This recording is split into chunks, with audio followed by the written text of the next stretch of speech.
Welcome to Courageous Conversations, where today we are still talking about it takes a village to raise a family. And today we're going to keep on asking that question, do we want the village to raise our family? And what does it really take to raise this family and to do it right? So stay tuned.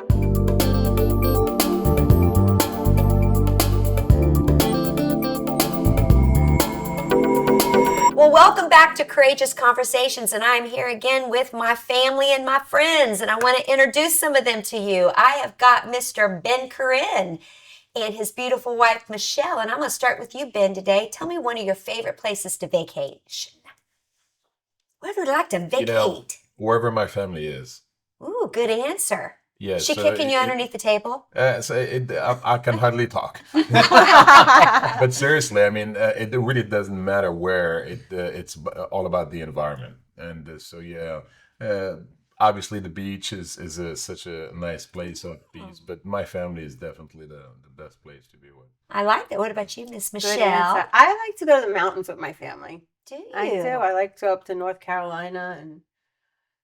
We like to go to the mountains with you. I know, yes. And my wonderful husband of 24 years, my warrior man. Honey, where do you like to vacate? Let's see what your answer is. Is it anywhere where I'm at? Or? I'm super complicated. So, I got two places I like to go.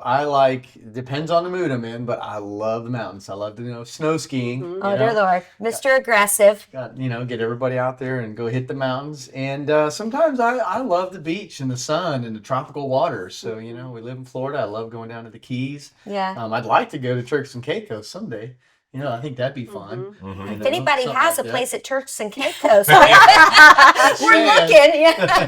Yeah. And I have to say, I'm a little bit like my beautiful friend over here, Ben. Anywhere my family is at, I think I have a good time. And he is always Mr. Excitement. I mean, the biggest thing is when we got together, we had to balance it out because he is got to get out. He's got to go down the hill. He's got to get in the water. It's like, what can we do? Where I used to work so much, being on the road 300 days a year, it was like, I really just want to sit somewhere. But I learned, just let him go get it out of his system in the morning. Then by the afternoon, you were ready to... Their honeymoon was like that a lot. Yeah, well, it was. But we made it through. So today we are talking about raising our kids. And I think yesterday we took on a lot of big subjects yesterday because parenting is hard and it's really hard these days. And, one of the subjects that we're talking about is just all growing up. We wanted a community to raise our family. And I will say this, it's one of the reasons why we chose where we raised our kids for a long time is we love the community. Our kids ran it. Literally ran that community like it was nothing, didn't they? They were playing outside. They were never inside because it takes a village to raise it. But do we want the village raising our children? Can we trust that village? And I think what I want to talk about a little bit today is, what is the criteria? And I think that was the word you chose, the criteria that we're measuring whether it's safe or not for the kids in that village to be raised. So what are some of the criterias that we are looking for that we trust that village to raise our kids? What do you think, Ben? Well, the question is about, do we need a village or not? We definitely need a village just to provide a comprehensive, holistic way to raise anyone for that matter.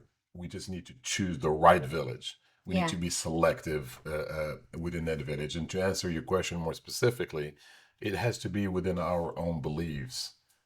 It has to adhere to what we believe in, to have Christian values, to have respectful ways of dealing with the elderly and within each other, respect of self-esteem and so forth and so on. So we just had, these are the criteria that whatever we believe in, we have to make sure that our kids not only hear it from us, but are impacted by the whole community, so it resonates from all sides.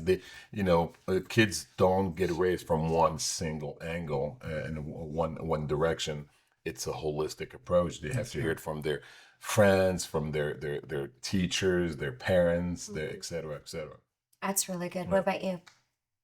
I agree with him. I mean, I agree that it needs to be reinforced because it just can't be from, the parents or the grandparents. It really needs to have people all around the kids that have similar values, moral, good character, things that, we all aspire to teach our children because that will resonate, that'll resonate with them and make them grow stronger.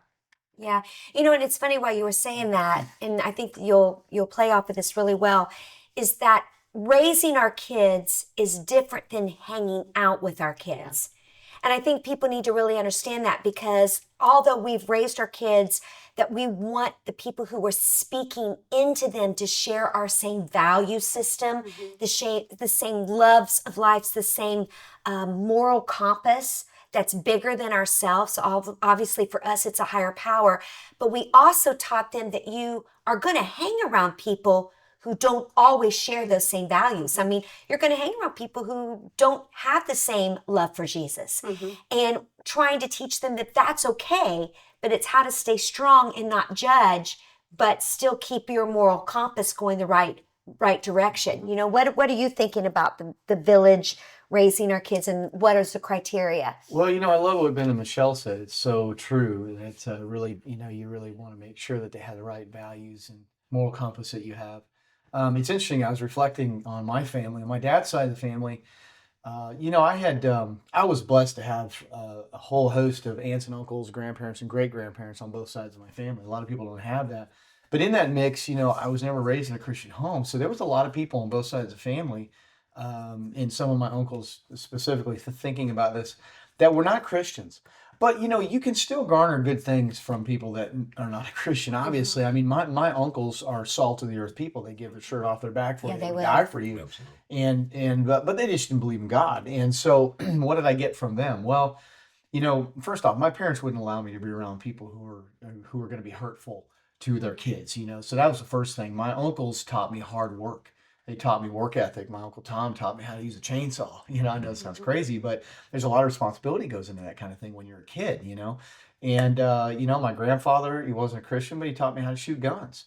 And, taught me how to fish. I mean, just basic things that I think a lot of kids today don't get.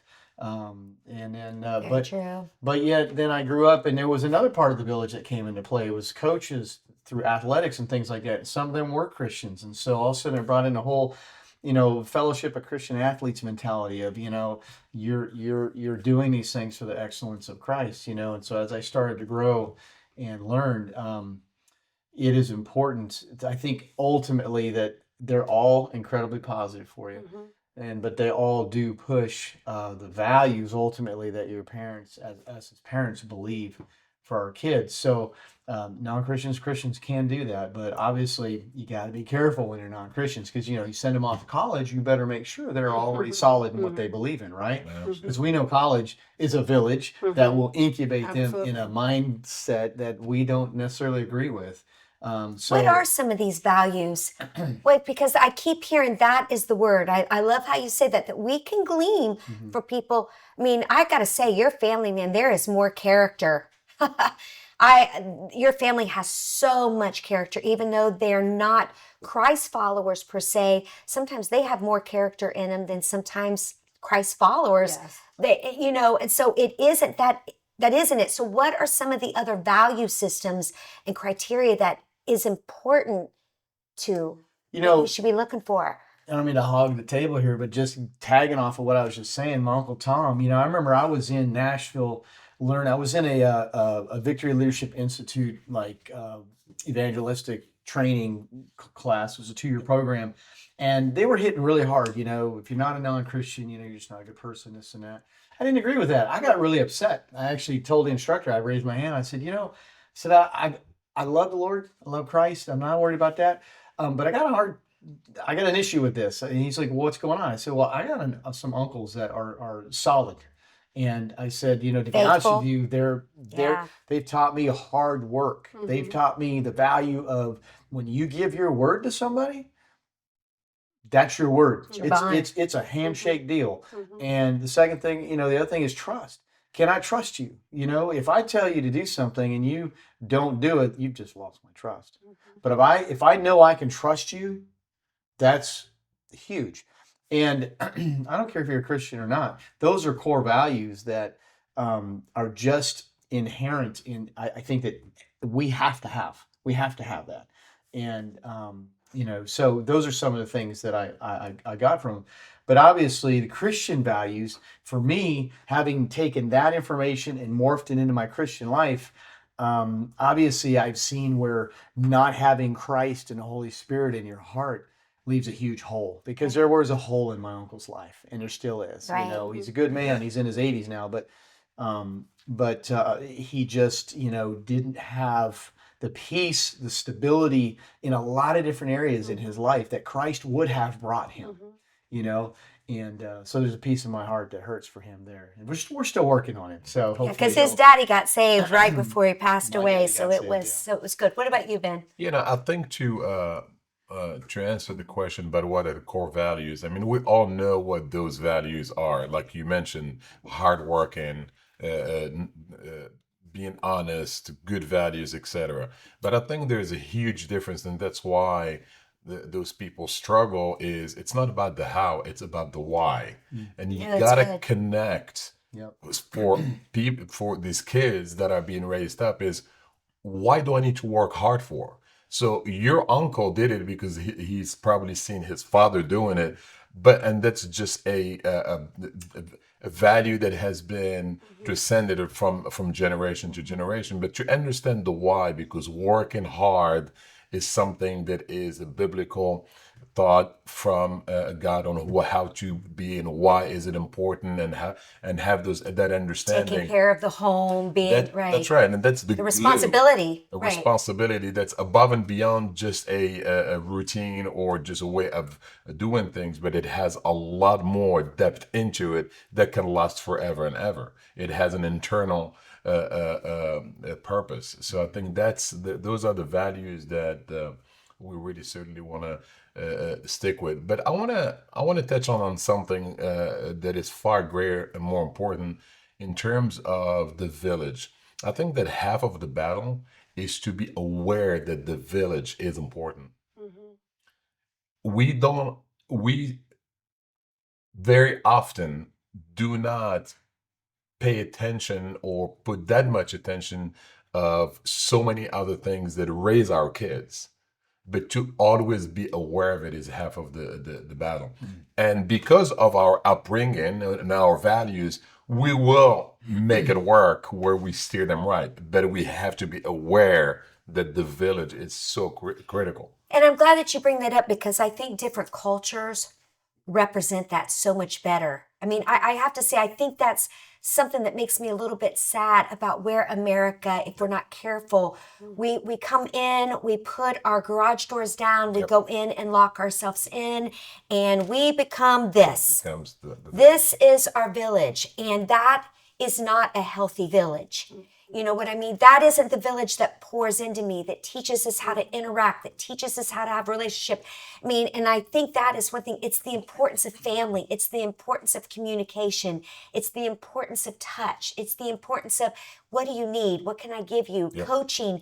And I think, I'm so glad that you say that. I think we really need to inspire people back. And not everybody's village of family is the safe place for them to go to, but it is so important for them to find that healthy place of a village somewhere. But even if it's not the right place to be at, if we are aware that it has so much impact, we can have that conversation.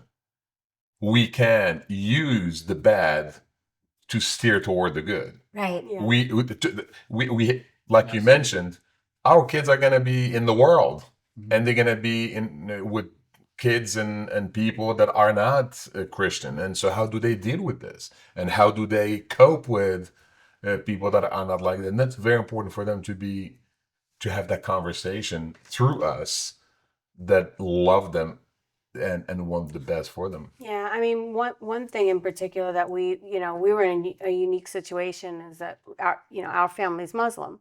Although we're Christian, the family is Muslim, and so,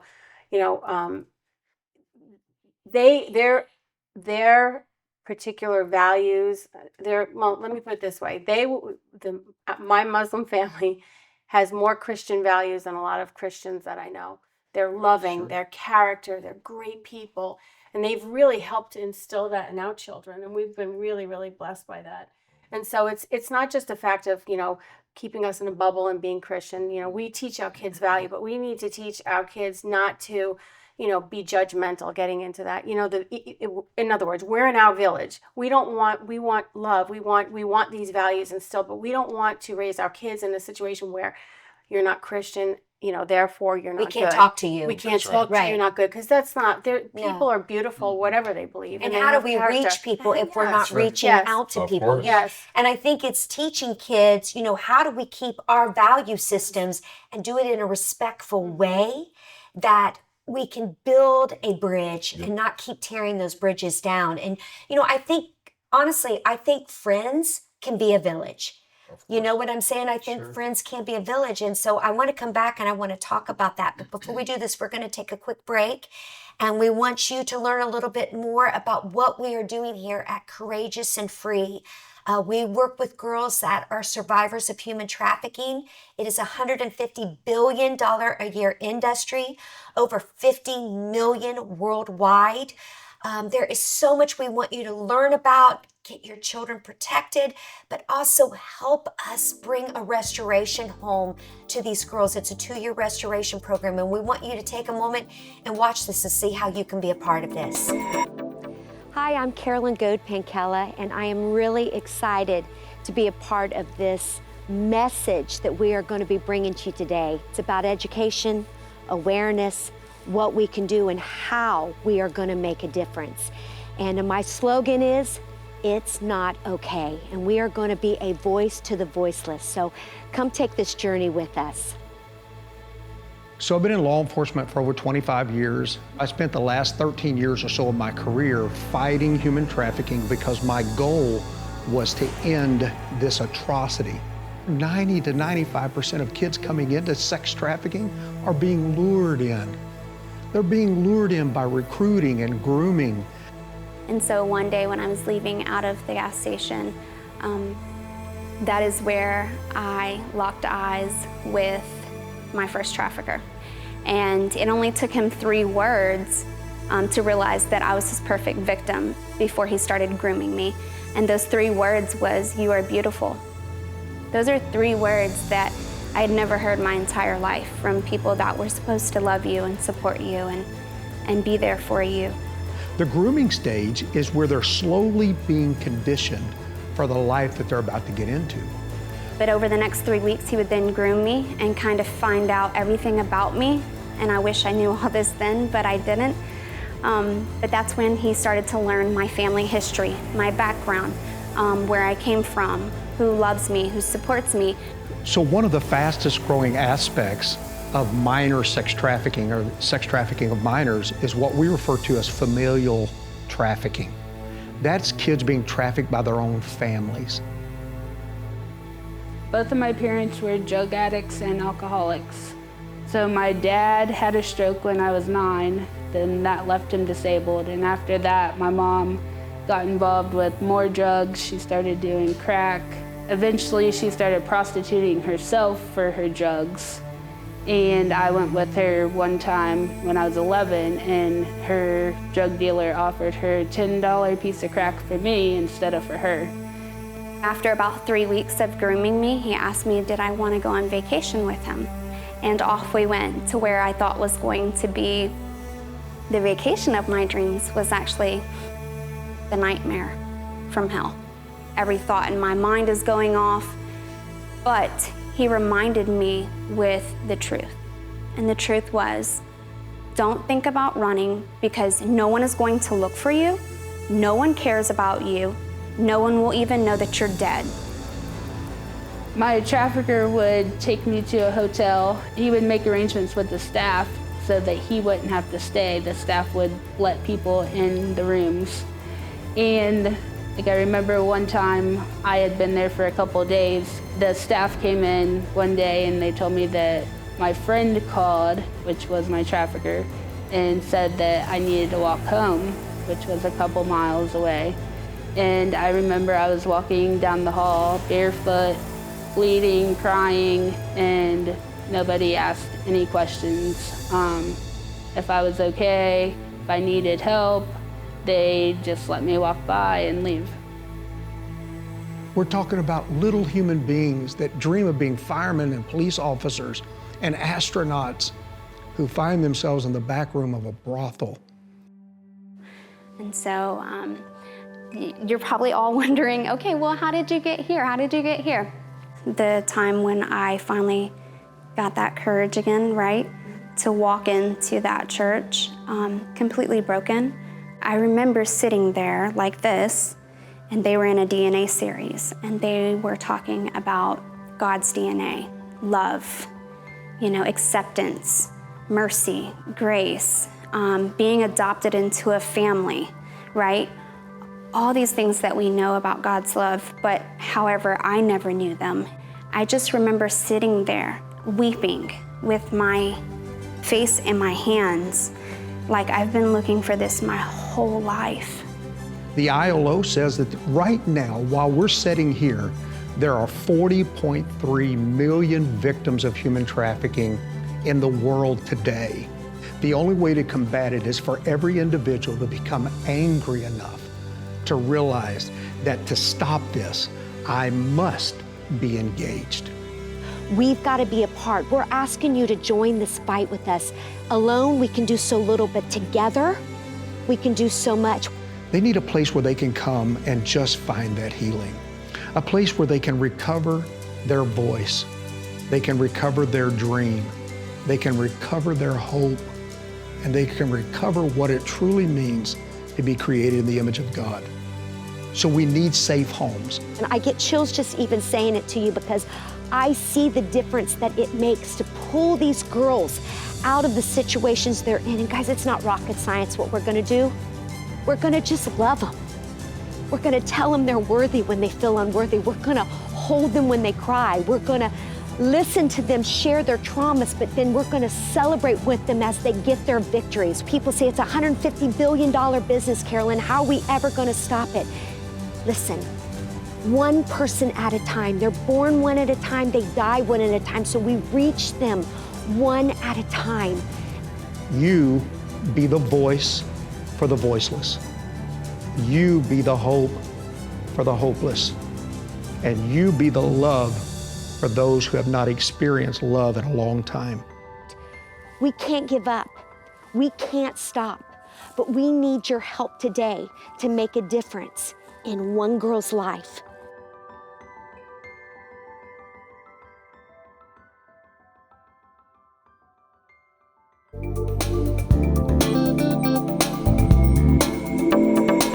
Welcome back to Courageous Conversations, where we are having some courageous conversations here today. We are talking about parenting and just the importance of a village and what a village is. And we were just talking before we let off of just how our friends, I mean, you guys are our friends, but you've become like family. I mean, we have become a village. I mean, my children love you and I love your children. And, I'm starting to like you, Ben. And We have it on camera. Friends is I a know, little Ben. bit pushy. We have it on camera. No, I know. Can't Don't take it hold back. Me don't hold me to that. No, Ben is awesome. He makes me laugh so hard. And but friendship can become that village.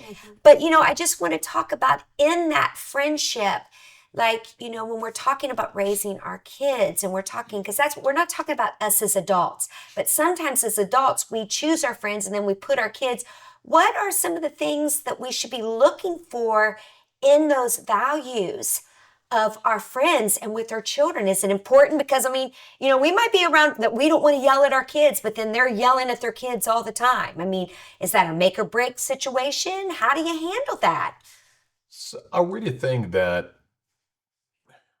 the biggest struggle nowadays with the village is a village that we don't have any control over. And it's hard to. Yep. How do you control social media? How do you control the internet? That's the major struggle.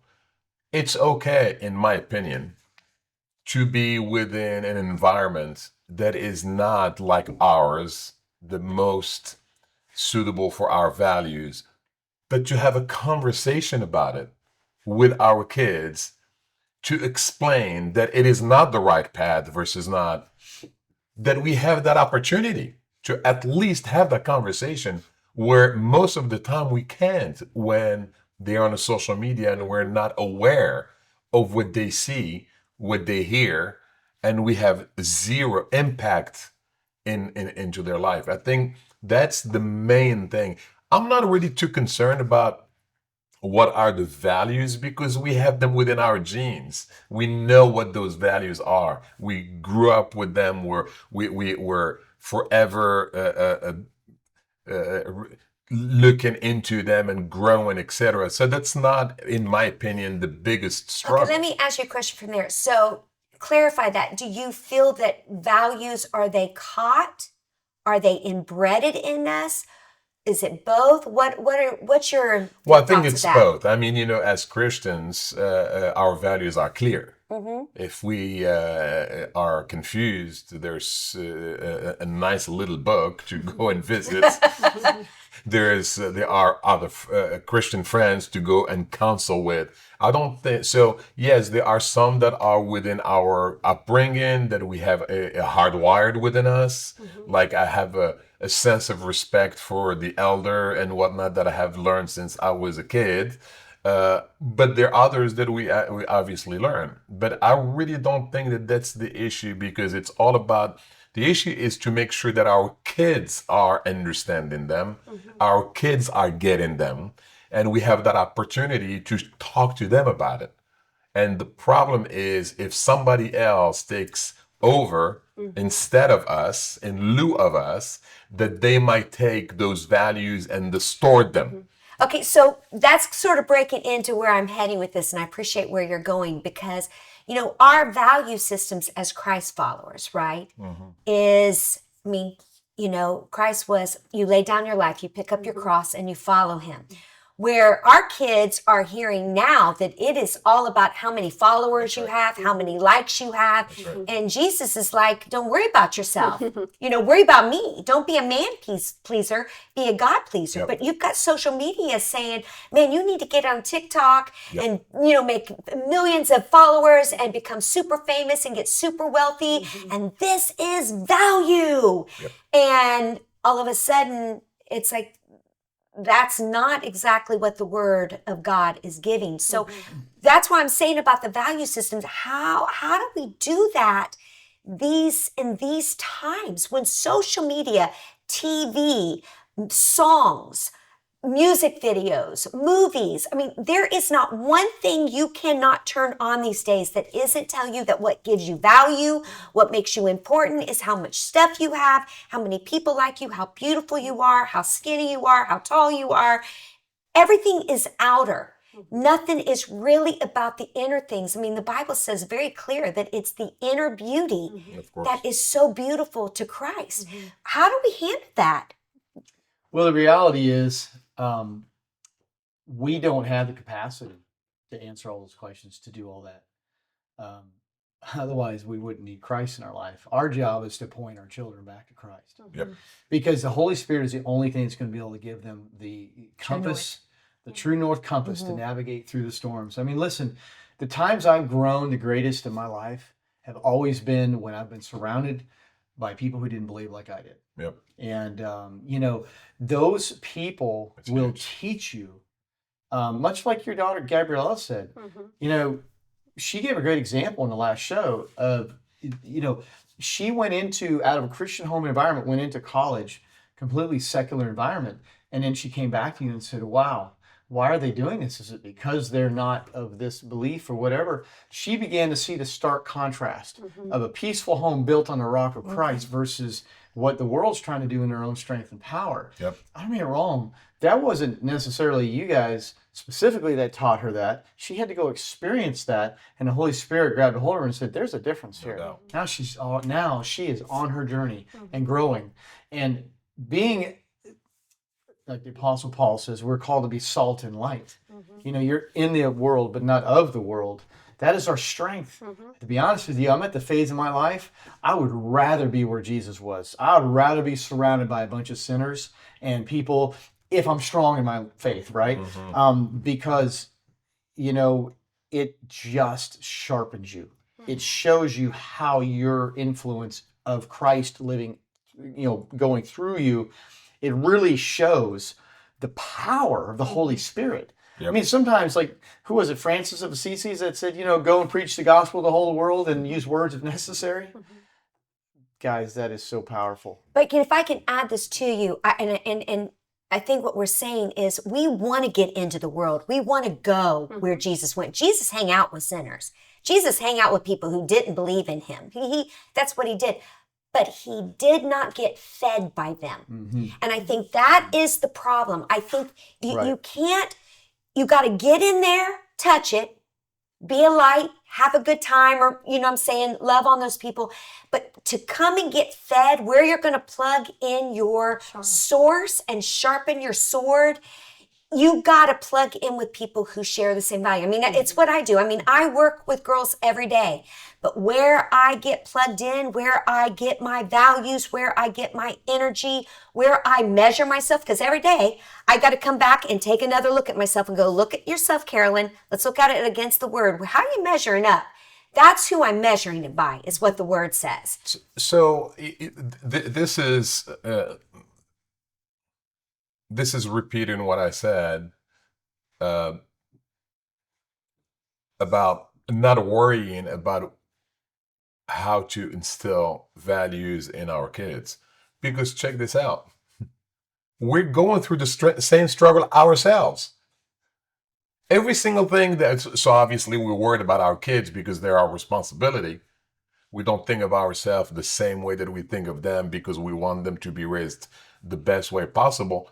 But we're doing this to ourselves every single day. We want to stay plugged in. We want to make sure that we don't get influenced by the world. We want to make sure that we are fellowshipping with the right people. We want to make sure to be in the Word. We want to make sure to go to church regularly, etc. So we have the same exact struggles. Oh, guarantee it. Yeah. than our kids. Actually, our kids might have a better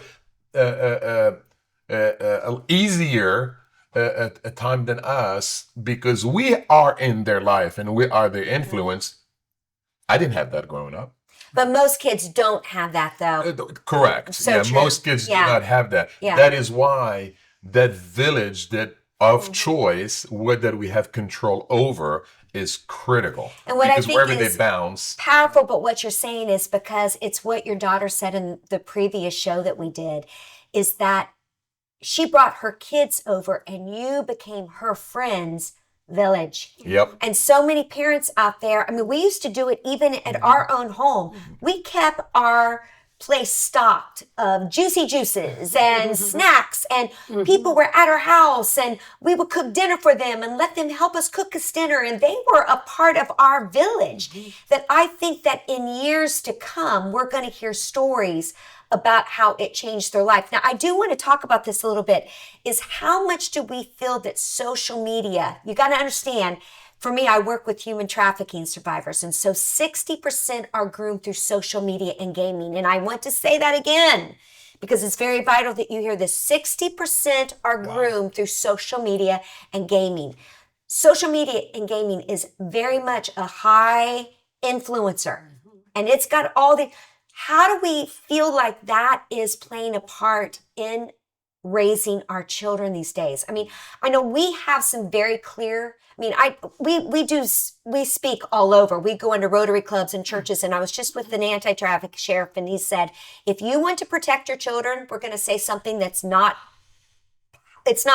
popular at all, but we're going to tell you, get rid of social media for your children. And I just heard a guy the other day that is a therapist, and he said he truly believes that it's why we had over 1 million attempted suicide in 10 to 21-year-old kids, is they are looking at the social media, which I call fake book. It is not real. People only post their best, and then they make it look, they make their lives look so, they're not showing the real life stuff. And it's damaging on people. It's not even real. Yep. So I would love to hear, maybe you as a mom, tell me your thoughts about that, of social media and its effects on raising our children. Well, it definitely has an effect, as you said. You know, when we raised our children, we didn't allow them to have social media until a certain age. And, you know, we were very careful about which social media platforms we allowed them on, because it does have such a big influence. I mean, they're on that telephone, all day long if you let them with that social media, and they're, what you put into yourself has such an influence. And so we were very careful, excuse me, we monitored them, and, we did the best that we can do with regard to that. Yeah, and there's also, an awareness there is a way to do so, and so you just cannot forbid them from not doing it with no explanation. Yeah. We have to explain as much as we can. As little children, they might not understand, and it's like telling a kid, don't have any candy, it's bad for you. They look at you like, you crazy, this is Totally sweet. And you tell them And you it's not taste good it for and you're me. like, why were you keeping me away Yeah, from you don't like me. But you have to do to make great effort at length to show them how terrible this could be for them and what the impact is, etc. And if I can add to that, my friend Lisa Bevere, she actually wrote a book and she talked about that, and it's the whole story about Snow White. And that when they came in and cast the whole spell and they did everything, what they did wrong is they took all of the spindles away instead of taking her and say, we're going to show you what this spindle looks like and what will happen to you if you touch this spindle. And I think it's the same thing. Because now our kids are 21. We give them a complete saying, hey, if you want it now, it's yours to be had. But we've taught them so much that life is about, if you want to get to know somebody, pick up the phone, go look in their eyes, go talk to them. I was just having a conversation with somebody last night and he was texting me something. And I told my husband, I'm like, you know what? I think we need to stop now and I need to call him because I don't know if I am reading it now the same way as he is saying it. Yep. And we stopped, we got on the phone. All of a sudden, it wasn't anything like what it was. It was done.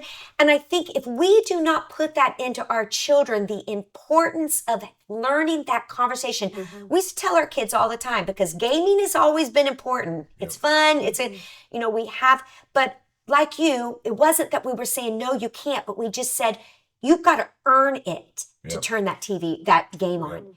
And once you do it, you're only going to do it this much time, because there is a life being lived outside these doors that is not. And I do want to end on this little statement. Is I heard something the other day that says, we talk about that when it says in the Bible that we will bow down to idols.